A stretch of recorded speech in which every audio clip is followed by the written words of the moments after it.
Islam merely does not believe in monotheism. Islam believes in Tawheed.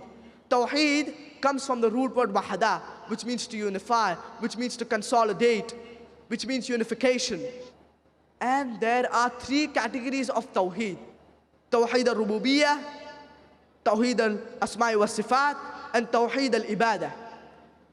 The first is Tawheed al-Rububiyyah, maintaining the unity of Lordship. That Allah subhanahu wa ta'ala is the only God who's worthy of worship. Everything is dependent on Him, but He is independent of everything.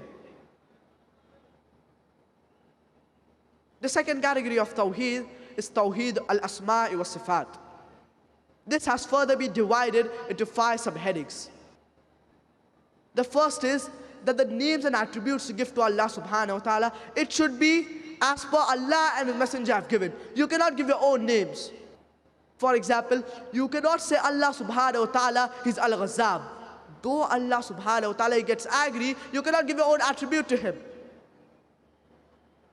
The second is that the names and attributes you give to Allah subhanahu wa ta'ala, the description should be as per Allah and His Messenger have given.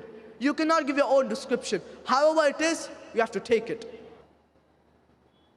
The third is that the qualities of human being, you cannot give it to Allah subhanahu wa ta'ala. You cannot say that Almighty God, He makes a mistake. You cannot say Almighty God, He forgets. Na'udhu billah. The fourth is that you cannot give Allah subhanahu wa ta'ala's qualities to a human being. You cannot say, I saw an immortal person.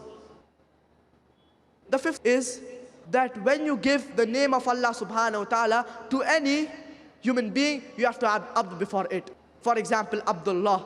And Abd can only be added before the name of Allah subhanahu wa ta'ala. You cannot say Abdul Rasul.